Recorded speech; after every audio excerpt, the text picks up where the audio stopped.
Assalamualaikum warahmatullahi wabarakatuh. Alhamdulillahilladzi hadana lihada wa ma kunna linahtadiya laula an hadana Allah. Asyhadu an la ilaha illallah wa la syarikalah wa asyhadu anna Muhammadan abduhu wa rasuluhu la nabiyya ba'dah. Allahumma shalli ala sayyidina Muhammad wa ala alihi wasallam. Para pemirsa dan pencinta Penjeni Kolbu Channel dimanapun Anda berada, syukur alhamdulillah kita masih diberikan nikmat sehat walafiat, lebih khusus nikmat iman, Islam dan nikmat ihsan.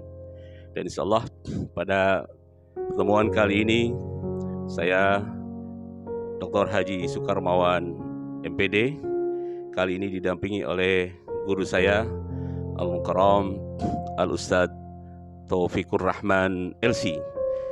Spesialisasi beliau memberikan kajian di berbagai tempat, di berbagai majlis ta'lim dan juga masjid-masjid wilayah Jabodetabek khusus terkait kajian kitab Al-Hikam. Dan sengaja saya meminta kesediaan beliau, guru saya, untuk berbagi ilmu kepada kita semua, khususnya kepada pemirsa Penjeni Kolbu Channel terkait dengan hikmah dari Al-Hikam. Jadi topik utama adalah kita memetik hikmah dari Al-Hikam. Dan kali ini pada program Penjeni Kolbu Roadshow kita akan mulai dengan kajian materi awal terkait dengan urgensi atau pentingnya mempelajari Al-Hikam. Mari lebih dulu kita sapa beliau. Assalamualaikum. Waalaikumsalam. Masya Allah. Syukran katsir. Al-Mukarram berkesempatan untuk berbagi ilmu kepada para pemirsa Penjeni Kolbu Channel di berbagai wilayah di tanah air ini. Dan tafadhol Al-Mukarram untuk tahap awal mohon kesediaan Al-Mukarram Al-Ustadz Taufikur Rahman LC untuk menyampaikan sebelum masuk pada urgensi pentingnya mempelajari Al-Hikam ini, diawali dengan mungkin sekilas apa yang melatar belakangi Al-Mukarram, ada ketertarikan awal memperdalam atau ketertarikan memperdalam kitab Al-Hikam ini. Tafadhal Al-Mukarram. Bismillahirrahmanirrahim. Assalamualaikum warahmatullahi wabarakatuh. Waalaikumsalam. Alhamdulillah wa syukurillah wassalatu wassalamu ala rasulillah Sayyidina Muhammad ibn Abdullah wa ala alihi wa sahbihi wa man tabi'a hudahu wa walah wa la hawla wa la quwwata illa billahil aliyyil azim. Amma ba'd. Para pemirsa di mana saja Anda berada yang dimuliakan Allah Subhanahu wa taala, puji dan syukur mari kita panjatkan kehadirat Allah Azza wa Jalla. Salawat bersanjung salam semoga tercurahkan kepada Nabi kita Muhammad sallallahu alaihi wasallam. Bicara tentang Al-Hikam ini sebenarnya adalah bicara tentang hal yang sangat-sangat penting dalam beragama Islam.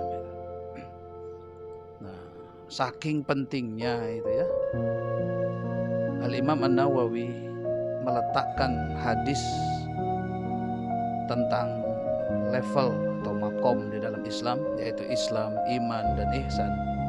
Itu adalah menjadi poin nomor 2, hadis nomor 2 setelah bab niat. Ini menunjukkan bahwa ini tidak main-main semacam itu. Itu yang pertama. Yang kedua, hampirlah kita tuh faham betul surat Waqiah. Banyak orang baca surat Waqiah. Nah, di situ dijabarkan tentang siapa itu muslim, dan di situ ada orang yang muslim fasik. Bahasa Indonesianya Islam KTP ya. Kemudian ada mukmin yang sering dinamakan dengan abror, dan ada yang dinamakan dengan al-muqarrabun.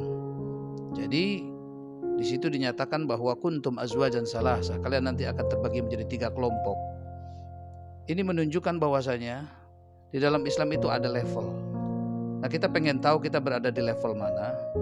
Kemudian di level itu ada masalah apa sehingga kita nggak naik kelas ya. Ada masalah apa dalam ibadah kita, rahasia-rahasia apa yang menjadi kelalaian kita sehingga kita nggak naik kelas ke makom berikutnya. Yang jelas makom ini makin tinggi adalah makin besar fasilitasnya. Itu di dalam surat Waqiah.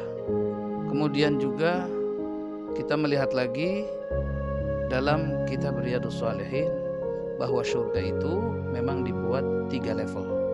Ada surga yang tertinggi, ada surga yang pertengahan. Nah, ada juga surga yang terendah. Jadi surga itu yang sekarang sudah siap itu ya. Kalau bahasa barang itu ready stock lah ya. Ya itu udah ada 2. Kita bisa bahas di dalam surat Ar-Rahman. Surga yang tertinggi kita dapati dalam ayat 42. Ya. A'udzubillahi minasyaitonirrajim. Waliman khafa maqama rabbih jannatani fabiayyi ala'i rabbikuma tukadziban. Ini surga. Nanti pada ayat 62 kita dapati lagi wa min dunihi ma jannatan, dan di bawah itu ada 2 lagi surga. Nah, ini jadi ada berlevel. Kemudian yang terakhir tidak disebutkan. Sebagaimana di dalam surat Waqiah bahwa ada garis kiri, garis kanan dan muqarrabun. Nah, yang ahli surga itu garis kanan dan muqarrabun. Jadi yang sudah ready stock itu 2. Nah, sementara orang-orang yang fasik Islam KTP kemudian dia mungkin nanti sampai akhirnya belum mendapatkan husnul khatimah, mereka masuk ke neraka, kemudian setelah itu baru masuk ke surga. Tapi surganya ini karena tidak ready stock sesuai yang tertera dalam kitab Riyadhus Shalihin bab akhir, ya, maka dia bentuknya bentuk inden, dia langsung dibikin pada waktu itu. Ya jelas fasilitasnya berbeda dengan yang pertama. Jadi dari sini Allah Subhanahu wa taala membuat 3 surga. Jadi ada surga yang tertinggi, ada surga yang pertengahan. Ini buat orang-orang yang ashabul yamin yang dapat bukunya dari tangan kanan. Sementara untuk yang surga yang tertinggi ini masuk surga tanpa hisab. Yadkhulunal jannata bighairi hisab. Luar biasa. Nah, penjelasan ini banyak sekali. Bahkan kalau kita khutbah Jumat itu tidak sah tanpa ada perintah untuk meningkatkan ketakwaan. Nah, jadi Islam itu sebuah ketakwaan, tapi secara fisik. Iman atau mukmin dia sudah mulai one step ahead lah, 1 langkah lebih, karena dia tidak hanya fisik tapi hatinya ikut. Kemudian yang ketiga nanti persepsinya. Maka ketika ditanya Rasulullah apa itu ihsan, dijawab engkau menyembah Allah seakan-akan engkau melihatnya. Nah ini level tertinggi. Nah, level tertinggi ini dinamakan dengan orang-orang muqarrabun. Ya. Nah di sini Syekh Ahmad bin Athaillah ingin menjabarkan begitu detail. Stepnya, kenapa begini, kenapa orang kok berada di level Islam, ya, artinya ada kalanya kok ibadah tapi hati kok kurang berasa, kenapa udah ibadah kok berkahnya kelihatan kurang. Terus membahas tentang beberapa miracle-miracle yang terjadi di kawan-kawan, di buku, dari pengalaman orang atau pengalaman pribadi. Nah itu kan kita akan bertanya-tanya, ini kenapa doa dikabul, kenapa begini.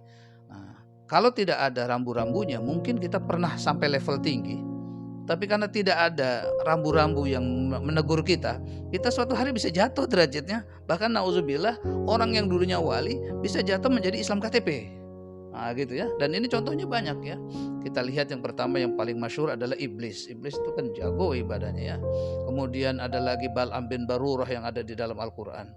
Itu sudah luar biasa derajat ketakwaannya sudah tinggi. Dia sudah makomnya muqarrabun dia. Nah tapi ternyata jatuh juga gitu. Nah ini sangat dibutuhkan kita. Jangan sampai yang udah dekat dengan Allah, sudah didatangkan Rasul dalam mimpinya, kemudian ujung-ujungnya ke su'ul khotimah itu. Nah ini penting sekali. Oleh karenanya dibuatlah setiap level itu ada juga tahapan-tahapannya. Kemudian juga bagi para mursyid, bagi orang-orang yang ingin membimbing dirinya atau membimbing orang lain, di situ ada tahapan-tahapannya. Misalnya seorang muslim, maka tahapan pertama supaya tidak Islam KTP itu diawali dengan banyak bertobat. Kemudian ada kurikulumnya, ada silabusnya. Kemudian setelah dia bertobat, apa yang harus diperbaiki? Fardunya sudah di training ya, bagus. Kemudian diriadohkan sunnahnya. Nah nanti hasilnya istiqomah. Silabus taubat ada usus. Enggak. Taubat ada silabusnya. Silabus apa sih? Iya, ini silabus Al-Hikam. Oh, silabus Al-Hikam. Iya, jadi bagaimana menjadi seorang muslim? Tahapannya apa? Kalau sudah seakan-akan dia sudah dapat ijazah, boleh dia naik lagi ke makom berikutnya yang namanya mukmin. Nah, kemudian dibina nih mukmin ini hatinya. yang dibina adalah keikhlasan pertama. Bagaimana supaya sholat ikhlas, yang nggak ikhlas bagaimana supaya ikhlas. Kemudian dari ikhlas itu nanti dibina lagi kejujuran. Karena setiap yang jujur, yang shadiq, pasti dia ikhlas. Dia jujur siapa dirinya, dia jujur siapa, dia tahu siapa Allah. Nah, maka dia akan ikhlas. Tapi orang yang ikhlas belum tentu jujur gitu.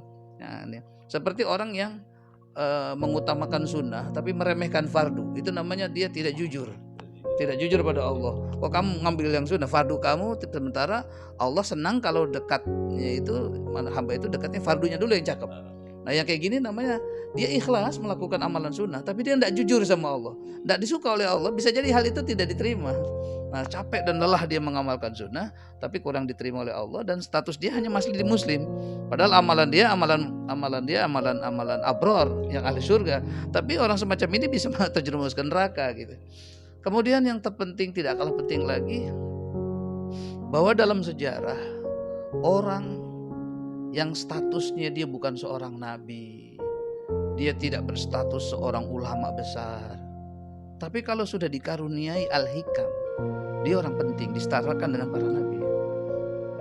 Di antaranya adalah seorang yang budak hamba sahaya yang kita kenal namanya Luqman, sampai menjadi satu surat di dalam Al-Quran, surat Luqman gitu ya. Sementara ada beberapa nabi yang nggak masuk ya. Mungkin surat Ilyasin tidak ada itu. Padahal seorang nabi, tapi kenapa Luqman kok ada, tertera dan panjang cerita Luqman ini. Jadi hanya seorang hamba sahaya. Nah, dan dia bertitel. Kalau orang sudah punya, kalau orang hafal Quran namanya Al-Hafid ya. Tapi kalau Al-Hikam ini nanti namanya Al-Hakim. Makanya Luqmanul Hakim.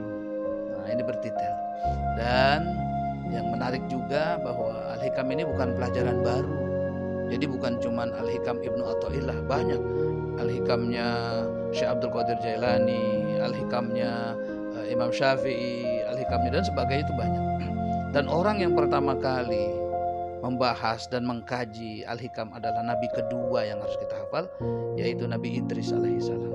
Dan uniknya ada sebagian Al-Hikamnya itu sampai kepada kita, luar biasa itu ya. Jadi Nabi Adam turun, suhuf Adam, lembaran-lembaran Nabi Adam wafat, kemudian dipelajari, diperdalam oleh Nabi Idris, dan Nabi Idris itu mengajarkan Al-Hikam. Yang luar biasa dalam sebuah riwayat, bahkan para malaikat ini saking senangnya dengan Al-Hikam, diundangnya ya Nabi Idris itu ke langit untuk mengajarkan di langit gitu ya. Yang sampai detik ini belum balik lagi itu. Nah, ini sekarang saat ini saya diundang sama Al-Mukarram untuk datang ke sini. Ini saya teringat jadi Nabi Idris itu enggak balik lagi itu. Nah, ini penting banget, penting banget. Jadi bahasa lainnya itu adalah esensi daripada agama itu ada di Al-Hikam. Ya, makanya setelah Al-Quran, Alkitab wal hikmah. Nah, datangnya adalah setelah Al-Quran adalah Al-Hikmah. Nah, gitu. Al-Hikmah itu sebenarnya bagian daripada ilmu. Maka orang-orang yang Al-Hikam bagaimana beradab kepada Allah, bagaimana bertakwa kepada Allah, maka nanti Allah akan berikan ilmu kepada kita. Maka kitab-kitab Al-Hikam ini banyak disusun oleh para aulia, dan mereka mendapatkan dari percikan ayat Quran, dan itulah yang dinamakan dengan ilmu laduni. Ya, silakan. Sekian kasyirah muhtaram. Para pemirsa dan pecinta Qalbu Channel rahimakumullah. Luar biasa. Saya minta beliau memberikan pengantar awal, tapi luar biasa sudah masuk pada bagian beberapa bagian intisari dari Al-Hikam.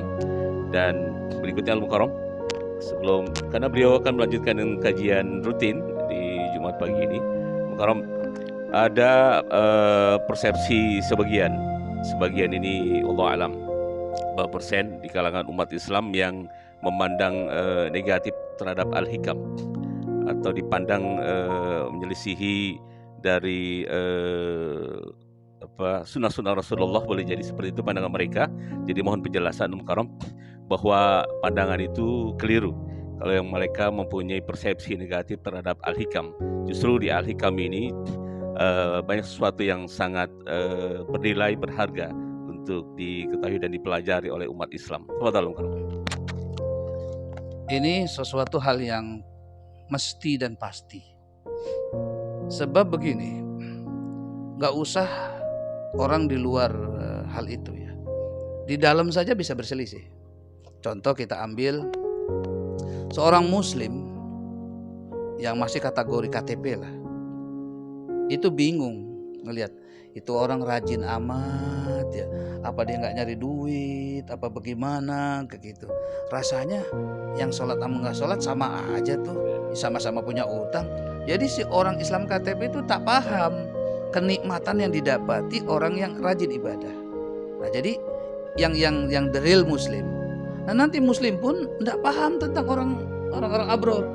Kok orang bisa melakukan yang sunnah, bahkan kadang-kadang kok dia berjuang, misalnya berjuang di pondok, kemudian dia nggak punya kerjaan tapi rezeki ada aja dan sebagainya, itu nggak paham dia. Jadi orang muslim tak paham orang abror, ya maksudnya orang mukmin. Si mukmin paham tentang muslim, tapi si muslim nggak paham tentang abror. Nah kemudian yang selanjutnya juga tidak kalah, bahwa orang abror, orang ahli ibadah, itu melihat aneh kepada orang-orang yang dekat dengan Allah. Gitu. Dia aneh, kok bisa begitu, ada apa gitu. Nanti si muqarrabun juga melihat si abror yang ahli ibadah pun aneh, kok kamu bisa begitu gitu. Artinya semuanya itu sama-sama saling berselisih, sehingga ada satu perkataan yang unik ya. Anda boleh tengok di acara Umar bin Khattab dalam tayangan televisi, biasa suka kita merah. Nah di situ ada kajian yang mengatakan hasanatul abrar sayyatul muqarrabin. Perbuatan baiknya orang-orang ahli ibadah merupakan kesalahan dan dosa bagi para wali. Jadi yang satu sholat ikhlas lillahi ta'ala, bagi muqarrabun dosa kamu. Kan gitu. Di mana letak dosanya, mungkin biar pemirsa lebih paham. Dia melaksanakan lillahi ta'ala. Misalnya diambil sholat duha 2 rakaat lillahi ta'ala. Kalau menurut muqarrabin astagfirullahalazim itu salah kayak gitu. Menurut muqarrabin harusnya mengatakan gimana? Hanya dengan kekuatan Allah aku dapat hidayah, dan dengan kekuatan Allah aku bisa sholat. Ya Allah izinkan saya duha. Begitu setelah duha, alhamdulillahilladzi hadana li hadza. Terima kasih engkau telah memberikan aku duha. Tapi kalau bagi abror, aku harus duha jam sekian dan aku lakukan lillahi ta'ala. Menurut muqarrabin itu salah, karena engkau merasa punya kekuatan di luar kekuatan Allah untuk bisa sholat. Nah ini yang begini, artinya per makom saja itu bisa tidak paham, apalagi di luar orang yang tidak paham, atau mungkin di luar berada di derajat ahli ibadah, ya tidak paham terhadap yang lain. Kemudian ada juga makalah yang berbicara orang awam itu doanya saja itu sudah maksiat ya. Ya, orang awam doa aja sudah maksiat. Orang awam loh, tapi bukan orang abror, bukan orang muqarrabin, orang awam. Sebab yang pertama, banyak bentuknya itu seperti curiga. Kalau nggak didoa itu seakan-akan Allah tuh lalai. Itu sudah curiga. Atau dia punya kepengenannya lebih besar daripada Allah aja. Sholat enggak, tapi doa minta. Nah yang semacam ini kan ibaratnya nodong. Nah, sementara ibadah itu kan doa itu ibadah semacam itu. Nah inilah persepsi-persepsi itu mesti kalau yang tidak paham dia akan berada di beda makom, dia akan mengatakan hal yang demikian. Boleh jadi karena tak kenal maka tak sayang, belum mencintai gitu. Betul. Itu makarom ya. Nah, yang jelas Al-Hikam ini tidak ada sedikit pun tuntunan kecuali dari ada Al-Qur'annya, ada hadisnya. Tidak ada karangan ulama, itu enggak ada. Semuanya dari Quran dan hadis. Baik Al-Mukarram, sesi terakhir sebelum nanti berlanjut pada pertemuan kedua atau materi memulai pada kajian kitab Al-Hikam, mohon sekilas sampaikan pada para pemirsa penjernih Kolbu Channel Al-Mukarram, ada apa, ibarat pertanyaan sederhana, ada apa di dalam Al-Hikam? Terkait mungkin ada korelasi dengan silabus tadi, ada apa di dalam Al-Hikam? Kalau tidak salah Al-Hikam itu sampai 200-an ya syarah pasalnya. Nah, Al-Mukarram mohon jelaskan secara singkat, apakah ini pasal-pasal dalam Al-Hikam ini merupakan pasal-pasal sistematis, artinya harus tahapan dari pasal 1 sebelum ke 200 sekian atau sampai terakhir gitu, dan ini bagian-bagian yang sifatnya hierarki dan harus bertahap, atau seperti apa? Jadi ada apa di dalam Al-Hikam, mungkin sederhana intinya gitu Al-Mukarram. Pembagiannya bukan per level ya, bukan per level, tetapi pembagiannya adalah pembagian yang syirik samar, yang paling parah itu apa, dan tidak dianggap itu adalah syirik. Makanya bab pertama adalah orang yang bersandar dengan ibadah. Orang yang mengatakan, wah aku sekarang ibadah nih, pokoknya aku ibadah ini, pokoknya hidup berkah, nanti masuk surga. Nah itu yang dikritik pertama kali. Jadi ini kita buat orang-orang yang ahli ibadah ya. Kalau yang nggak ahli ibadah bukan lagi masuk ke ranah al-hikam. Karena ini untuk ada buku-buku sebelum al-hikam yang mungkin seperti nasihat-nasihat agama, Nasoidiniya atau kitab-kitab yang lain. Nah itu sebelum mempelajari ini. Kalau ini adalah buat orang yang sudah mulai ibadah tapi ingin profesional dalam ibadah, maka dia tuh bentuk studi kritis. Jadi yang disikat dulu itu, ya, yang dibersihin dulu, makanya sering dinamakan tazkiyatun nafs, karena proses pembersihan. Yang dibersihkan dulu adalah tentang keikhlasan, bahwa dengan kalimat-kalimat yang tajam gitu. Ente sholat, iya, dan mengandalkan sholat, iya, belum tentu surga. Wah kan tajam tuh, yang orang ibadah kan kesinggung gitu ya. Nah di situ itu bab pertama. Nah jadi bab pertama selalu dibicara tentang masalah qada qadar dari hikmah 1 sampai 8. Itu semuanya bicara tentang qada qadar, bagaimana kita berdoa dengan takdir. Nah, kalau udah berdoa padahal udah ada takdir, bagaimana gitu. Kemudian kita kerja tapi udah ada takdir, bagaimana rezeki sudah ditentukan tapi kita kenapa nyari. Nah ini adalah pertanyaan-pertanyaan yang sangat banyak di kalangan orang-orang yang ahli ibadah yang bingung sendiri, maka itu didahulukan. Nah kemudian nanti dari 9 sampai ke sana itu bahasannya lain lagi tentang hawa nafsu. Nah, jadi dia levelnya itu penyakit hati. Misalnya bab doa itu misalnya 5 hikmah. Nanti kesalahan misalnya bab zikir itu apa? Kenapa ada orang berzikir kok salah? Kenapa? Itu nanti misalnya 8 pasal gitu. Terus sampai belakang, jadi bentuknya bentuk tematik ya. Bentuknya tematik, tema ini. Langsung di setiap tematik itu ada tahlili itu apa? Kritikal ya. Nah, di situ dibahas. Jadi bukan pertama dari muslim dulu salahnya apa, tidak ya. Jadi dia ngajak tapi yang jelas tidak keluar dari koridor Islam, iman dan ihsan. Tapi ending akhir dari al-hikam diharapkan tidak dari muslim, dari ke mukmin, kemudian mukhlisin di tingkatan kemana? Mukhlis tingkat 2. Iya. Iya, kalau yang ketiga mukhlas. Iya, lebih ikhlas lagi itu. Kalau sudah muqarrabin masuk kategori mukhlas. Iya, itu nanti ada istilah-istilah ya. Ada arifin, muqarrabin, mukhlasin, itu semua satu orang gitu. Nah, kenapa kok banyak terminologinya? Karena memang banyak spesialnya dia. Kenapa dibilang mukhlas? Karena dia merasa hanya Allah yang membuat dia. Kalau mukhlis kan saya melakukan sesuatu dengan ikhlas, I do. Tetapi mereka merasa I didn't do, Allah do for me. Nah itu jadi mukhlas dia. Saya mau tahajud dengan harapan ada feedback, impact dari tahajud buat pribadi, itu baru tingkatan. Itu mukhlis. Iya. Nah, kalau mukhlas itu tahajud ini hadiah. Maka diminta, ya Allah maj'alni muqimas shalah. Jadikanlah aku termasuk orang yang berdiri sholat. Karena mendirikan sholat adalah kenikmatan. Kalau tidak diberi mendirikan sholat berarti aku minal khasirin. Nah itu bagi mukhlas. Kalau bagi mukhlis, wah saya harus sholat. Karena kenapa? Supaya bisa masuk surga, doa dikabul. Nah ini mukhlis, bahasan mukhlis. Nah iya, itu semacam itulah paling tinggi dia. Sebab kenapa di hati dia tidak ada selain Allah Subhanahu wa taala. Ya, baik. Masya Allah, syukran katsir para pemirsa dan pencinta Penjadi Kalbu Channel rahimakumullah. Sungguh luar biasa.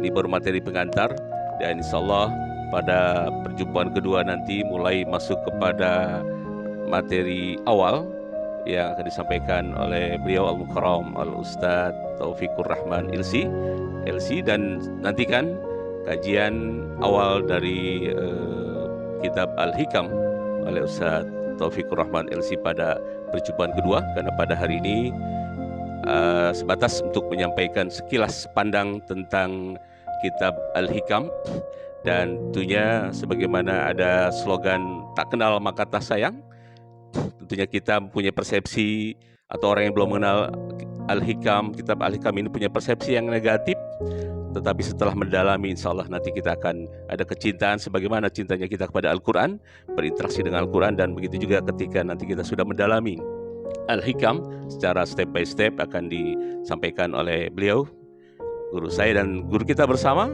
terkait kajian Al-Hikam untuk mengambil atau memetik hikmah dalam kitab Al-Hikam. Sampai berjumpa kembali pada pertemuan yang kedua. Syukran katsir Al-Mukarram. Ya, para pemirsa, mudah-mudahan Allah Subhanahu wa taala dijadikan pertemuan ini wasilah bagi kita sehingga kita jauh dari kesyirikan baik yang kecil ataupun yang samar, sehingga kita digabungkan, disatukan oleh Allah dalam surganya bersama para nabi, para siddiqin, para syuhada, para salihin. Itu adalah sebaik-baiknya nikmat dan itu adalah fadlu minallah. Mudah-mudahan Allah karuniakan karunia besar itu buat kita sebagaimana Allah karuniakan kepada para nabi. Ya, ini saja mungkin kita langsung tutup ya. Kita langsung tutup saja dengan kafaratul majlis. Subhanallahumma wa bihamdika asyhadu an la ilaha illa anta astaghfiruka wa atubu ilaik. Wassalamualaikum warahmatullahi wabarakatuh. Waalaikumsalam warahmatullahi wabarakatuh. Sampai berjumpa kembali para pemirsa dan pencinta Pendidik Kolbu Channel pada tayangan berikutnya dengan Al-Mukarram Al-Ustadz Taufikur Rahman pada materi lanjutan. Sampai berjumpa kembali. Assalamualaikum warahmatullahi wabarakatuh. Syukran katsir Al-Mukarram. Masya Allah.